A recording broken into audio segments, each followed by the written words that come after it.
नमस्कार। शुरुआत करते हैं बड़ी खबर के साथ जो चमोली से है, जहां पर त्रिशूल पर्वत पर लापता नेवल टीम की तलाश के लिए एसडीआरएफ की एक टीम हेमकुंड बेस कैंप पहुंच चुकी है। आज सुबह 9 बजे यहां पर यह दल पहुंचा और बताया जा रहा है कि टीम अब सर्च ऑपरेशन में जुट गई है। आपको यहां पर यह भी बता दें कि शुक्रवार को पर्वत पर नेवल टीम के फंसने की खबर मिली थी। वहीं सूत्रों के हवाले से खबर है कि लापता लोग एवरेस्टर रहे हैं। फिलहाल उनकी तलाश अभी की जा रही है, लेकिन कोई जानकारी मिल नहीं पाई। और हमारे सहयोगी सत्येंद्र बर्थवाल इस वक्त हमारे साथ जुड़ चुके हैं। सत्येंद्र, क्या जानकारी, क्या अपडेट आपके पास? अमित, ये त्रिशूल बेस कैंप त्रिशूल एक्टिविशन के लिए 20 सदस्यीय टीम गई थी, लेकिन उनका ये बताया जा रहा था कि एवलांच आने से कुछ लोग लापता उसमें से बताई जा रही थी, जिसको लेकर एसडीआरएफ और नेहरू माउंटेनिंग जो नीम है उत्तरकाशी में, इनकी दो टीमें अलग अलग जगहों पर रेस्क्यू करने पहुंची हैं। क्योंकि नेहरू माउंटेनिंग जो यहाँ पे संस्थान है, उस पर कई लोग ऐसे हैं जो कि माउंटेनिंग के बड़े एक्सपर्ट माने जाते हैं। तो वो टीम भी लगातार रेस्क्यू में लग चुकी है। एसडीआरएफ की टीम ऑलरेडी रेस्क्यू में कल देर शाम पहुंच चुकी है। और अभी तक जो जानकारी मिल रही है कि दोनों टीमें अलग अलग स्थानों से निकली हैं। तो अभी रास्ते में यही पता है जैसे कि बर्फबारी कुछ ज्यादा हो रखी है उस इलाके में, इसलिए क्योंकि हेली से अब वो लोग उतर के अब पैदल से ही रेस्क्यू कर रहे हैं। जी सत्येंद्र, कल एक बात ये सामने आई थी कि मौसम खराब होने के चलते रेस्क्यू ऑपरेशन आगे नहीं बढ़ाया जा सका। क्या आज मौसम सामान्य है? बिल्कुल, अभी तक जो जानकारी प्राप्त हो रही है उससे ये पता चल रहा है कि अभी मौसम ने साथ दिया है और जो टीम सर्च अभियान के लिए निकली है वो अपना रास्ता निकल चुकी है। जी जो लोग लापता हुए हैं सत्येंद्र, उनके बारे में क्या जानकारी मिल पाई है? क्या उनके नाम पता चल गए हैं? वो लोग कहाँ के रहने वाले थे? इन बातों के बारे में जानकारी मिल पाई है क्या? क्योंकि ये 20 सदस्य टीम निकली थी जो सुतोल से निकली थी, चमोली जिले से। अब ये लगातार, क्योंकि जो ये इलाका है यहाँ अलग अलग जो स्थान बताए जा रहे हैं जहाँ पे ये लोग फंसे बताए जा रहे हैं। क्योंकि ये भी बताया जा रहा है कि जो एवलांच आया था वहाँ पे कुछ लोग अभी सुरक्षित हैं, कुछ लोग फंसे हैं। तो अभी इनकी पूरी डिटेल नहीं मिल पाई है। जैसे ही टीम उन तक पहुंचेगी उसके बाद पूरी जानकारी प्राप्त की जाएगी। जी शुक्रिया सत्येंद्र, आपका हमारे साथ जुड़ने के लिए और जानकारी हम तक पहुँचाने के लिए। उधर देहरादून में सीएम पुष्कर धामी ने गांधी जयंती के मौके पर गांधी पार्क पहुंचकर राष्ट्रपिता महात्मा गांधी की जयंती पर उन्हें याद किया, श्रद्धा सुमन अर्पित किए। उन्होंने बापू को याद करते हुए उनके बताए मार्ग पर चलने का आह्वान किया। इसके बाद सीएम रामपुर तिराहा कांड की 27वीं बरसी के मौके पर कचहरी स्थित शहीद स्मारक पहुंचे और राज्य आंदोलन के शहीदों को याद किया। सीएम ने कहा कि उत्तराखंड के शहीदों के अनुरूप ही राज्य को बनाया जाए, इस बात का संकल्प हम सबको मिलकर लेना चाहिए। और साथ ही राज्य आंदोलनकारियों को चिन्हित करने का काम किया जा रहा है और इसकी समय सीमा भी बढ़ा दी गई है। वहीं राज्य आंदोलनकारियों की तरफ से शहीदों के आश्रितों को पेंशन देने की मांग भी सरकार ने मान ली है। अब शहीदों के आश्रितों को भी राज्य सरकार पेंशन देने जा रही है।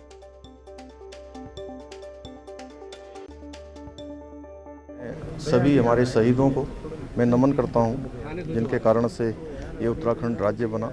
और आज के इस दिवस पर हम संकल्प लेते हैं कि हम उत्तराखंड के शहीदों के सपनों के अनुरूप उत्तराखंड राज्य को आगे बढ़ाएंगे। अभी हमने पिछले दिनों उत्तराखंड आंदोलनकारियों के बीच में से बात आई थी कि उनके आश्रितों को जो हमारी पेंशन है उनके आश्रितों को भी दी जाए। उसके लिए हमने शासनादेश कर दिया है। अब आश्रितों को, पति पत्नी दोनों को, उत्तराखंड के आंदोलनकारियों को मिलने वाली पेंशन उनके लिए भी लागू रहेगी। तो रामपुर तिराहा कांड की 27वीं बरसी के मौके पर आज सीएम धामी यूपी के मुजफ्फरनगर पहुंचे और शहीदों को श्रद्धांजलि अर्पित की। तस्वीरें हम आपको इस वक्त की दिखा रहे हैं। जब सीएम पुष्कर धामी मुजफ्फरनगर पहुंचे, उन्होंने रामपुर तिराहा कांड के शहीदों को नमन किया, उनको याद किया। 27वीं बरसी पर तमाम जगहों पर उन शहीदों को याद किया जा रहा है। मंत्री जी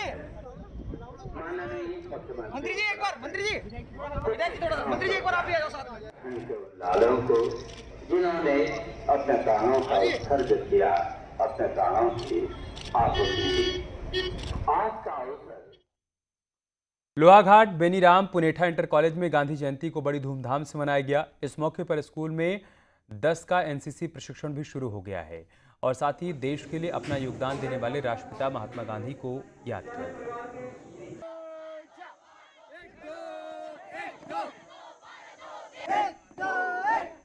अगर से आए थे 29 सितंबर 2021 को। तो हमारा ये कैंप चलेगा 7 अक्टूबर 2021 तक।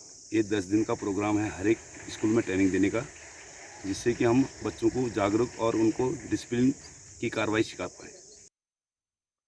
तो आज गांधी जयंती है और गांधी जी का अल्मोड़ा से गहरा रिश्ता रहा है।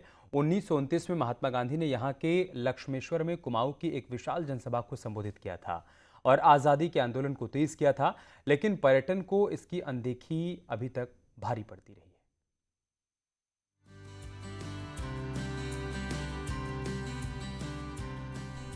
ऐतिहासिक नगरी स्वतंत्रता संग्राम की गवाह रही है। गांधी का भी अल्मोड़ा से गहरा रिश्ता रहा है। 19 जून 1929 की शाम को अल्मोड़ा पहुंचकर महात्मा गांधी ने 20 जून को लक्ष्मेश्वर में कुमाऊं की एक विशाल जनसभा को संबोधित कर आजादी के आंदोलन को तेज किया था। जनसभा के बाद पहाड़ों में भी अंग्रेजों के खिलाफ आंदोलन को नई धार मिली थी और लोगों ने जगह जगह प्रदर्शन किया था। राष्ट्रीय आंदोलन में, जो कि स्वतंत्रता संग्राम के नाम से जाना जाता है, उस दरमियान गांधी जी 19 जून को अल्मोड़ा आए थे और 20 जून को उनकी एक बहुत बड़ी विशाल सभा लक्ष्मेश्वर मैदान में हुई थी। गांधी, नेहरू सहित कई जननायकों ने अल्मोड़ा में बैठकर आजादी की अलख जगाई।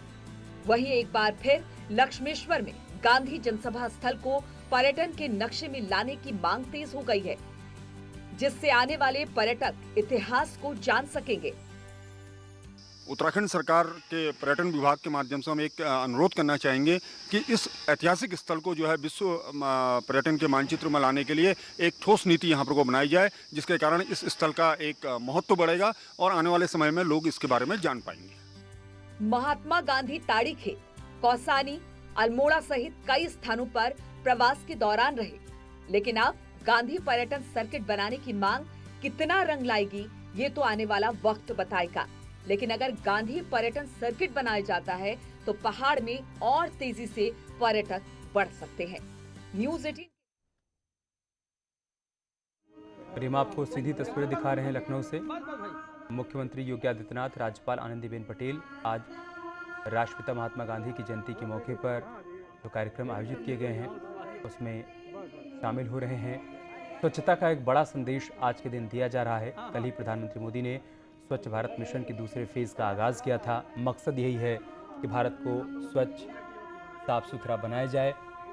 इस बार ये कोशिश की जा रही कि शहरों को कचरा मुक्त किया जाए और कल प्रधानमंत्री मोदी ने संदेश भी है दिया कि हमारा अब मिशन होगा कि हम शहरों को पूरी तरीके से साफ सुथरा बनाएं, कचरा मुक्त बनाएं। इस दिशा में सभी को आगे आना होगा, सभी को अपनी जिम्मेदारी निभानी होगी और उसी के तहत आज राष्ट्रपिता महात्मा गांधी की 152वीं जयंती के मौके पर पूरे प्रदेश में कार्यक्रमों का आयोजन हो रहा है।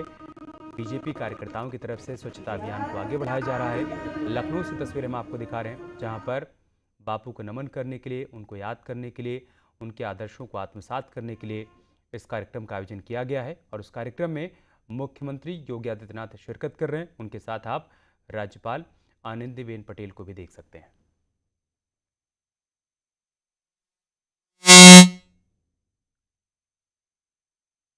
आज नायकों को नमन किया जा रहा है। आज सुबह से हम आपको तस्वीरें दिखा रहे हैं। राजघाट की भी तस्वीर हमने आपके साथ साझा की, जहां पर प्रधानमंत्री मोदी, राष्ट्रपति Ramnath Kovind, Lok Sabha speaker Om Birla, UPA chairperson Sonia Gandhi, सभी ने बापू को नमन किया, उनको श्रद्धा सुमन अर्पित किए और देश के अलग अलग हिस्सों में आज राष्ट्रपिता महात्मा गांधी को याद किया जा रहा है। कई कार्यक्रमों का आयोजन हुआ है। लखनऊ में भी बापू की प्रतिमा पर माल्यार्पण किया गया, सीएम योगी ने पुष्प अर्पित किए और यहाँ पर भी सभा का आयोजन किया गया है। अब से थोड़ी देर बाद यहाँ पर सभा को संबोधित भी करेंगे सीएम योगी। उनके साथ मंच पर राज्यपाल आनंदीबेन पटेल भी मौजूद हैं। कोशिश यही की जा रही है कि बापू ने जो मार्ग दिखाया है, जो सिद्धांत बनाए हैं, जो आदर्श स्थापित किए हैं, उनको आत्मसात किया जा सके, उसी मार्ग पर आगे बढ़कर नए भारत का निर्माण हो सके।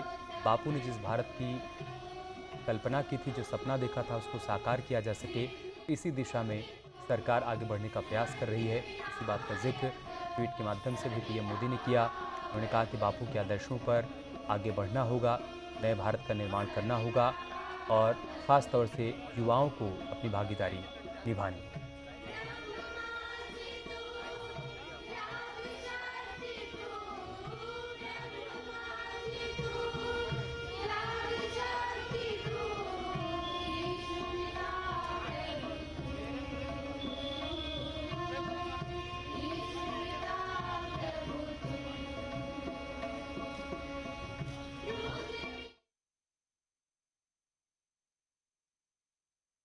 एक बार फिर से रुक करते हैं उत्तराखंड की खबरों का। विकासनगर से खबर है, जहां पर एक घर में घुसकर फायरिंग हुई है।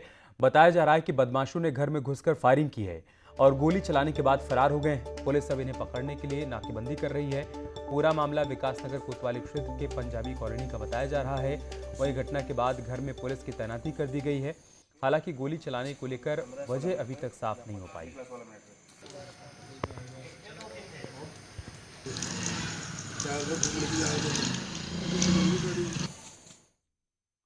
नैनीताल में बाहरी लोगों द्वारा रेहड़ी पटरी दुकानों पर कब्जा करने के मुद्दे ने तूल पकड़ना शुरू कर दिया है।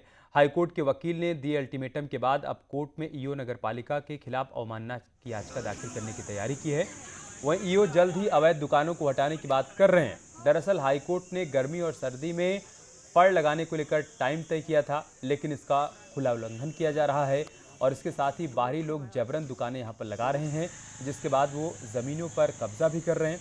हालांकि मुख्यमंत्री द्वारा चिन्हित करने के आदेश भी दिए गए हैं, लेकिन नैनीताल पालिका इन दुकानदारों पर कार्रवाई करने से कतरा रही है।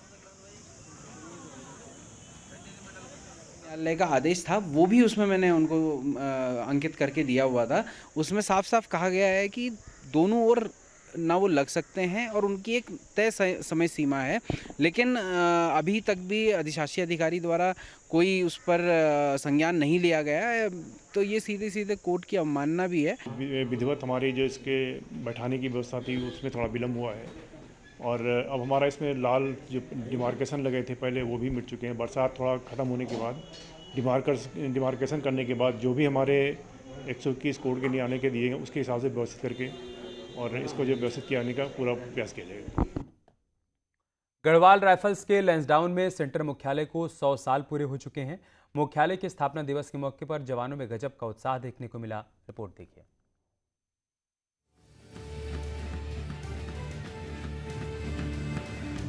बढ़े चलो गढ़वालियों बढ़े चलो, दिल में जिगर आंख में काल चाहिए, तलवार चाहिए ना कोई ढाल चाहिए, गढ़वालियों के खून में उबाल चाहिए। ये रेजिमेंटल सॉन्ग सेना के जिस रेजिमेंट का है उसका नाम है गढ़वाल राइफल्स। गढ़वाल राइफल्स पूरे विश्व में अपने पराक्रम और साहस के लिए जाना जाता है। वैसे तो गढ़वाल राइफल्स की स्थापना को 134 वर्ष हो चुके हैं, लेकिन बात की जाए गढ़वाल राइफल्स के हेडक्वार्टर की तो लैंसडाउन में गढ़वाल राइफल्स के हेडक्वार्टर को 100 साल पूरे हुए हैं और इस मौके पर हेडक्वार्टर में जश्न का माहौल रहा। ये सेलिब्रेशन जो है ये हमारी रेजिमेंट के रेजिमेंटल सेंटर लैंसडाउन में सन 1921 में स्थापित हुआ था। 100 साल पहले 1921 में गढ़वाल राइफल्स रेजिमेंट की बटालियन पहली बार कालू डांडा, जो वर्तमान में लैंसडाउन है, पहुंची थी। अल्मोड़ा से सैनिकों का एक दल लैंसडाउन पहुंचा था। इसके बाद यहां गढ़वाल राइफल्स के हेडक्वार्टर की स्थापना की गई। उन्हीं दिनों की याद को ताजा करते हुए दोबारा से अल्मोड़ा से सैनिकों का एक दल 18 दिनों की पैदल यात्रा कर लैंसडाउन पहुंचा। हमारे पूर्वज अल्मोड़ा से पैदल चल के यहाँ आए थे, सेंटर में पहुंचे थे, तो उन्होंने ये सेंटर का चुनाव किया था अपने गढ़वाल राइफल रेजिमेंट सेंटर के लिए। तो उन्हीं की याद ताज़ा करने के लिए हमने 12 सितंबर को हम यहाँ से अल्मोड़ा के लिए गए थे और 13 सितंबर को हमने 8 बजे उसी मैच से जहाँ से हमारे पूर्वज निकले थे पैदल मार्च, उसी मैच से हमने अपना पैदल मार्च शुरू किया। गढ़वाल राइफल्स का इतिहास काफी पुराना है। इन सब का गवाह गढ़वाल राइफल्स रेजिमेंट का मुख्य द्वार रहा है। ऐसे में 100 साल पूरे होने पर ये स्वर्णिम अक्षरों में दर्ज हो गया है। न्यूज़ 18 के लिए कोटद्वार लैंसडाउन से अनुपम भारद्वाज की रिपोर्ट। क्या रुक रहे हैं छोटे से ब्रेक के लिए, जल्द लौटेंगे कुछ और खबरों के साथ।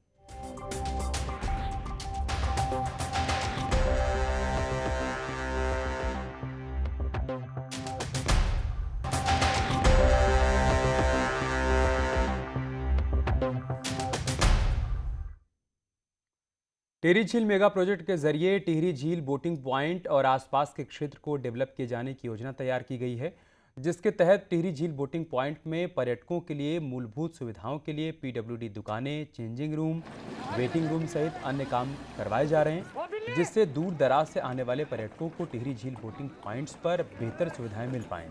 वहीं पर्यटकों का भी कहना है कि यह रास्ते और बुनियादी सुविधाएं बढ़नी चाहिए।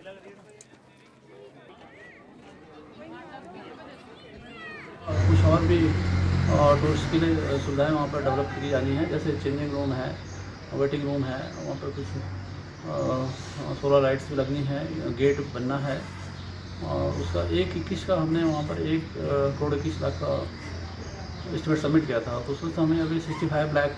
हम आए चंडीगढ़ से। कैसा लग रहा है टिहरी झील पहुँच के? टिहरी झील में पहुँच के बहुत बढ़िया लग रहा है और बहुत एंजॉय किया है, लेकिन यहाँ जो सबसे बड़ी दिक्कत आ रही है, ये जो रास्ता जा रहा है ना बहुत ज़्यादा ख़राब है। छोटे बच्चे और लेडीज़ जो साथ में होती है फिसल रही है, सबसे ज़्यादा दिक्कत यहीं पे आ रही है।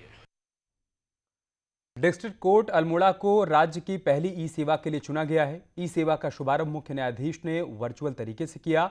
ई सेवा से लोगों को केस से जुड़े मामलों की जानकारी आसानी से मिल पाए।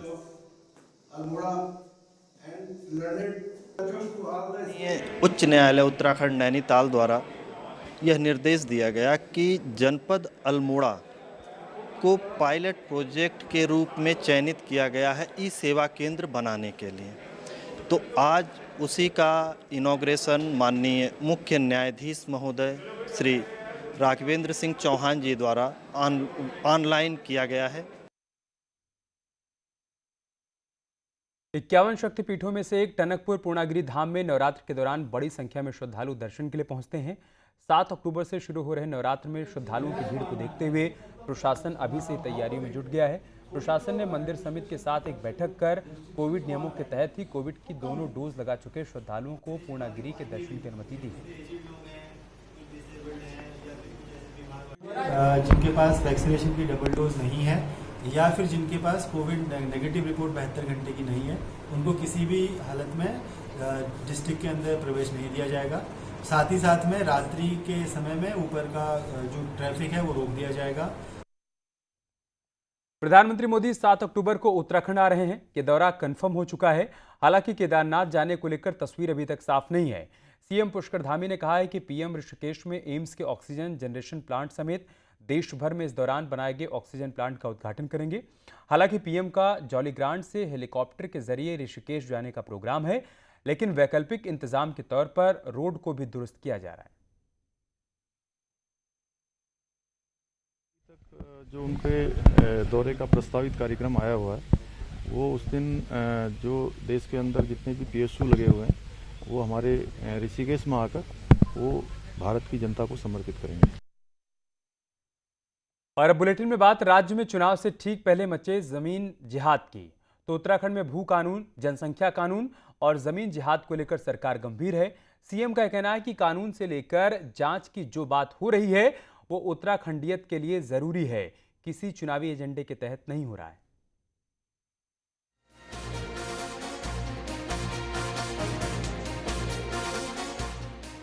21 साल में उत्तराखंड में जमीनों की अवैध खरीद फरोख्त और जमीन जिहाद इतना बड़ा मुद्दा बन गया है कि गुरुवार को उत्तराखंड के लोगों को कड़े कानून को लेकर दिल्ली में प्रदर्शन करना पड़ा, वो भी उत्तराखंड के रेजिडेंट कमिश्नर ऑफिस के बाहर। कुल मिलाकर देवभूमि का अस्तित्व बचाने की लड़ाई बड़ी होती जा रही है और इस मुद्दे पर मुख्यमंत्री पुष्कर धामी ने अपना स्टैंड साफ कर दिया है। मुख्यमंत्री का कहना है कि राज्य को अपराध से बचाने, संस्कृति और उत्तराखंडियत को बचाने के लिए जो जरूरी है वो किया जा रहा है। देखिए, जो हमने यहाँ पर एक विशेष जो हमने कहा है जांच की बात, वो जांच हमारी जो है उत्तराखंड के हित में है। उत्तराखंड में जमीनों की अवैध खरीद फरोख्त का मसला बड़ा संकट बन सकता है और कुछ जगहों में विशेष समुदाय और जनसंख्या असंतुलन बढ़ रहा है। यही चिंता सरकार को सता रही है, लेकिन कांग्रेस नेता हरीश रावत को उत्तराखंड में ऐसा नहीं लगता। ये विशेष समुदाय की थ्योरी को भाजपा को स्पष्ट करना चाहिए। और यहाँ रुके एक छोटे से ब्रेक के लिए, जल्द लौटेंगे कुछ और खबरों के साथ।